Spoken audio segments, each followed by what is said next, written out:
Hello, welcome to Instructional Design from the Ground Up, your home for all things learning. And we are going to have a great session this time. Denise, we're going to talk about micro learning. And if you're not familiar with it, just stick along here with us. We're going to kind of do a micro learning lesson on micro learning, although it'll be a tad longer than some of those that we've produced and put up on YouTube. But we're going to look at the background of how this stuff is going and where we think it's headed, which I think is full steam ahead. If you never heard of it, stick around. If you know more than we do, leave links in the comments and we'll follow them and learn more ourselves. So, Denise, what do you think? Are you excited about this stuff as I am? Because I really do think it's got a future. I am. And the reason why I'm really excited about it, Chuck, is because that's all I've been designing. So, since I've been designing work, designing courses, designing modules, they are all pretty much micro lessons. Under what I consider a micro lesson in the context of what I believe it is like anything under 3 to 5 minutes. Like it should be within that. It should be well under 5 minutes. And it's somewhere within that range. And what I love about it is from both the learner perspective and an instructor perspective, it's easily digestible for a learner. I love learning in micro chunks like that. I retain it better. I'm able to focus really hard for 5 minutes on something. I know I can versus knowing I have to sit there for an hour or two. I can do 5 minutes at a time or 2 or 8 sometimes. I've been in that case. Or more. Yeah. And as an instructor, designing, I should say, as an instructional designer, I love designing in micro modules because, well, it's the way my brain works. It's easier for me to be able to think in chunks and be able to present information in small, digestible manners. And I see the reaction of learners as well. And from what they tell me, it sticks with them as well. They are more apt to focus in and sit there and get rooted in what they are learning. Well, and I think you hit on it. It's little chunks. And it used to be in a one-room classroom, you could sit there and listen, and really was nothing disturbing you, nothing grabbing your attention or biting for your time. Modern times, everything is grabbing at you. Your phone, your family, everything, your workplace, no matter what's going on, it's all trying to get your attention. And the smaller chunks that you can provide, sometimes in a anytime, any place fashion, more likely we are to get to learners. So let's run through these slides and give some ideas about what we're talking about. So micro learning, it really is about breaking up. Breaking up is easy to do if you're an instructional designer. And I'm not going to sing because we will lose both losers. I will not either. I will definitely respect your ears and not sing. So we're not going to do the karaoke version of micro learning, but think about it. So micro learning is single objectives, single concepts, single process, single procedure. So it really is one chunk. And if you think about it, this goes back to the technology that we called packet, which was one little piece of information at a time that you sent down fiber optic or you sent out on a radio. It was a tenth of a millisecond. And then you added these all up at the end and you came up with a message or whatever you were trying to do. Same way with cognition. Put these together, let people grab them when they can. And in the end, they're going to be just as good at mastery, I think, is what anybody would be in a normal situation. Absolutely. I think there's something to be said about self-paced, self-directed learning. Oh, absolutely. Now, obviously, everybody is not a self-motivated learner in terms of their being self-directed. Sure. Some people need that guidance, that in-person guidance, maybe more lengthy. But I'm just going to speak for myself. For someone like myself, I love knowing that I'm going to sit down to a 5-minute lesson on something and I'm going to walk away empowered and more knowledgeable than before I turn my computer on. So case in point, I'm taking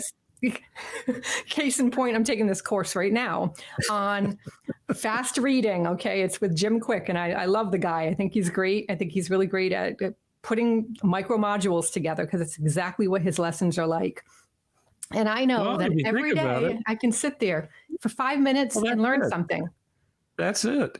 And it goes back to this whole notion of competency too, that we take the standard away from mastery and competency of being time, right? Absolutely.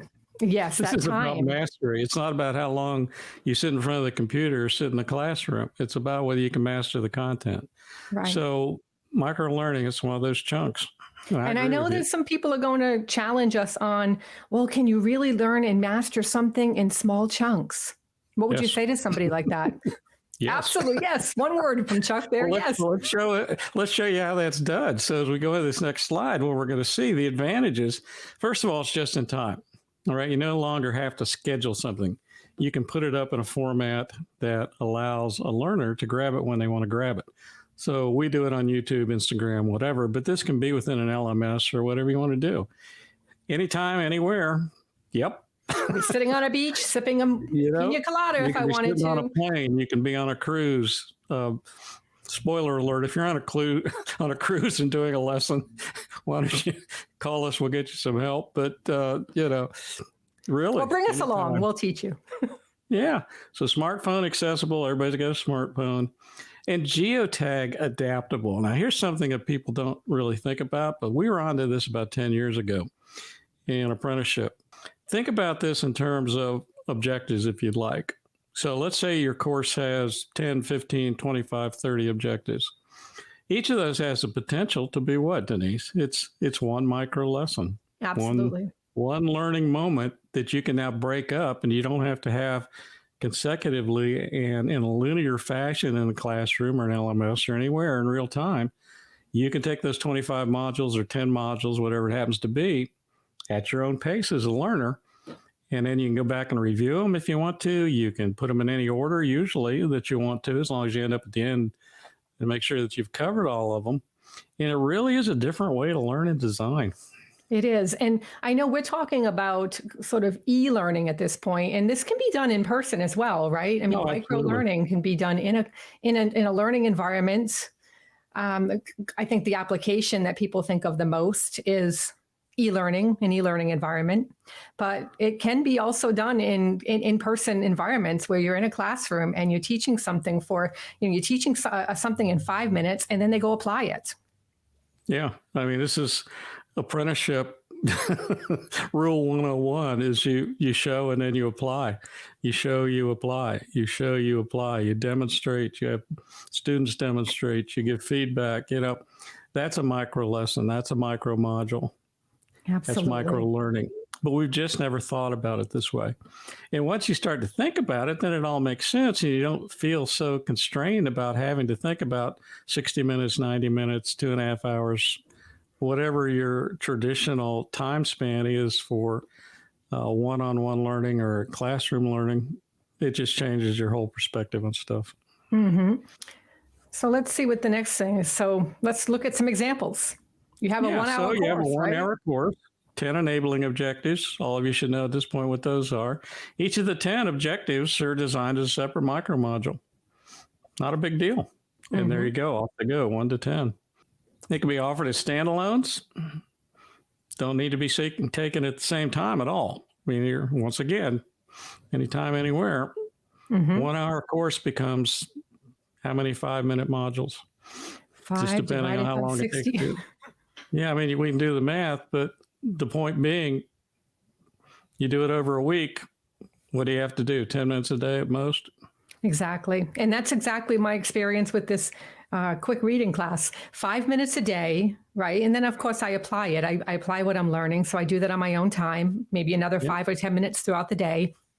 And after 30 days, supposedly I'm supposed to be able to read really fast and understand everything. So I'm I'm looking at my chart. I'm on day 5 right now. And I am up to reading 572 words in 2 minutes. Yes. Well, okay, you're going to have to beat me. I got up to 2,100. Oh, well, aren't you just something? No, I was younger. I wasn't something at all. I was working on a PhD. So that was a whole different world. But the other thing I like about this, breaking it up, is you can go back and redo very quickly, right? If there's one that you want to listen to again or one you want to study again, it doesn't take forever to find it. Doesn't take forever to do it. And that's the one thing I learned about putting courses together, learned this a long time ago, that if you give someone a 90-minute video as a study tool and they want to find one spot in there, because Oh, they can't remember it or they want to make sure they remembered it correctly. Good luck with that. They're going to and spend more time trying to find it than they will just watching it again. But yeah. here, you can very clearly go back. That second thing I was looking at, I want to go back and look at that again. And here you go. It's available. And we have now saved a heck of a lot of time for every learner that has this situation.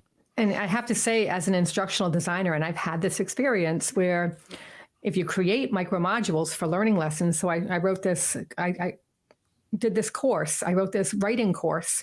And what I did was I did micro modules. I believe there are 12 modules, and they're no more than 5 minutes a piece. And then, of course, they have the application afterwards. And what's great about it is I've gone in and I've been able to tweak them much more easily. So based on learner feedback, I'm able to go in there and change some things around to make it more accessible for people. And then also I'm able to add more lessons to it. And I can put them where I want to. It's almost like a jigsaw puzzle in a way. And so it makes it easier when you're designing programs for learning that you can go back later on and easily add things. And if you had a 90-minute long video, it's going to be good luck trying to add something in there. Now you've got to upload a whole new video. Yeah. It's a big mess. Yeah. So you're not going to do it. Cost you a fortune. You're not going to spend the time. The other thing that's really useful with this from an instructional design perspective is, and this is what I do now, I roll these out. If I have an 8-week course, I may put up week 1 and 2 when the course opens, and I'm still working on 3 through 8. And as I get feedback and conversation and discussion in the first 2 weeks, I will now build 3, 4, 5, 6, 7, 8 based on what I'm hearing from my learners in the first 2. That's so this thing is constantly being updated, is constantly being improved, and you spend less time. It's not a one you're done and off you go. It's okay, I can improve this in a micro fashion too. Mm-hmm. So an instructional designer, if you're watching this and you're thinking about this, think about the magic of being able to take your courses and improve them in real time, essentially. And based on learner feedback. Yeah. So my first 2 weeks of my courses, I'm listening and I'm having conversations. And I might find out that they want to go in a different direction on certain things. What I thought was important to them was less important than something else. And I've done this. I've gone out and researched and spent a lot of time putting the course together in terms of my responsibility as a professor. But on the other side of it, it's real time. It's real time learning and design. Yeah. And I don't think you can beat that. And I'm telling you, the competition out there is, it's vicious. And if you don't have a good learning product now, they're going to laugh you off the board. If you're still stuck in decades old mentality about it, course design, I've seen some awful course designs lately, and these were from people that should have known better. Yeah. And this is the way to go. You can't do it with everything, but you can do it in terms of thinking about process this way.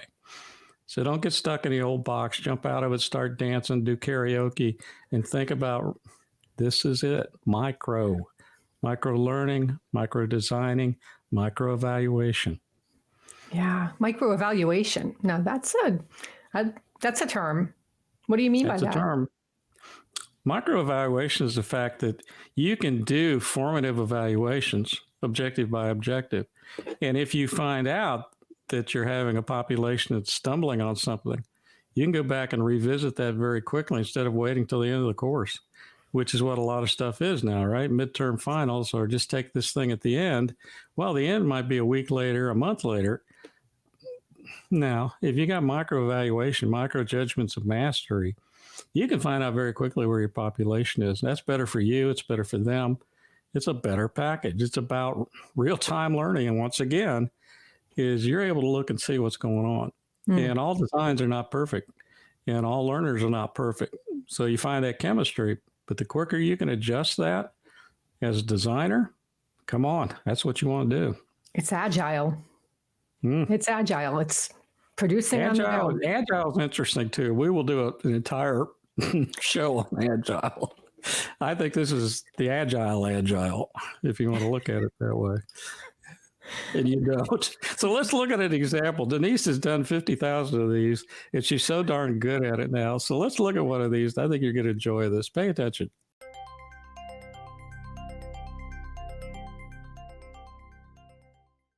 Welcome to ISD Micro Module Minute, your time-saving introduction to key concepts in instructional design. In this micro module, we are going to explore the world of the ADDIE model of ISD. ADDIE is the most well-known and utilized ISD model in the field of instructional design. It was originally developed at Florida State University for the military in 1975. The 5 elements of the ADDIE model are analysis, design, development, implementation, and evaluation. Each of these 5 elements represent key components of ISD workflow.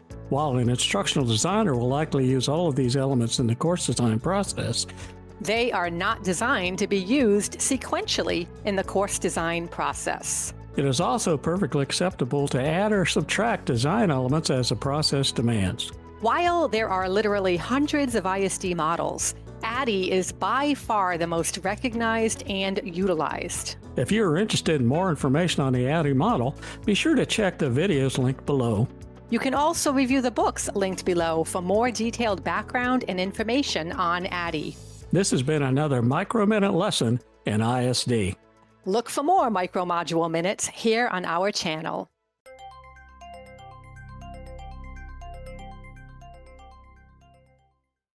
So what you saw was really interesting, and I want you to think about the ramifications of this. So think about implementation. You could put this on Instagram. You can put it, obviously, YouTube. You can Facebook it. Any social media platform that allows you to put out these bursts are something you can do. You think, well, I don't want to distribute this stuff like that. Well, maybe you do. And maybe you just use a supportive documentation, so supportive backup kinds of information. Things where you might have people go out and read a book or watch a video. Now you can feed it directly to them in a managed way. So use your imagination on these. This is just one way to do it. And I think, Denise, how many different formats we had for this since we started it? Yeah, Right? a lot of different formats, absolutely. And we put a lot of these micro modules out there on our Instagram channel, our YouTube channel as shorts, and they've gotten amazing results, meaning that people are interacting with them, they're engaging with them. Yep. We have comments on them, people are asking questions. And isn't that the whole goal of being in this role as instructional designers, as facilitators of learning, is to be able to create that engagement with learners, to have that conversation, that communication, where we can bridge the gaps of knowledge by just introducing concepts in a very micro way and then being able to have dialogue about that. Yeah, I mean, that's the point, right? Because you and I are of a school of thought. The learner's what matters. Everything else is what we do to make this life better for learners, to get them a better job, get them a new career, get them more efficient and proficient, and all of these things. So when you think about it, what's the learner really want to do? Most of the time, it's quick and dirty. Just give me what I need. Let me go out, especially with adult populations. I'm not going to pretend to tell you what to do in K-12 here, but in dealing with adults, which is what you and I do for the most part, they just want it. Give it to me. Let me go do it. Let me make my life better. See you later. And you know what? That's fine. And that is kind of what this is about now. Yeah. People do not want to have their time wasted. I certainly don't as a learner. I do not enjoy or appreciate having my time wasted to sit through things that don't really matter to my learning. How is this going to help me master something? If not, I have other things I want to do. And I respect that in learners. And I think it's really important as instructional designers and facilitators of learning to just keep that in the forefront of your mind. Yeah, you keep it right there. Learner number one. Don't waste your time. Don't waste a second. So an instructional designer, we look through these. Some important points here. I'm not going to waste your time by reading them. Case in point. Yeah. See, that's how we have just applied this knowledge. Yeah, as an instructional designer, just read through this. Get back to us later. We're available at 1-800. I don't even know what. You don't want to use my old 800 numbers. But so look through this and, give it a thought. Put in the comments what you think about this, because this is about instructional designers, obviously, on our channel. So Give Mhm. us your design perspective on this. Now, let's just explain a little bit what geotagging is for those who Yeah. might not understand that. Yeah, I think this is really cool. I think there's a slide. Did I put a slide in on geo? Yeah, Yes. geotag stuff. So let me give you an example.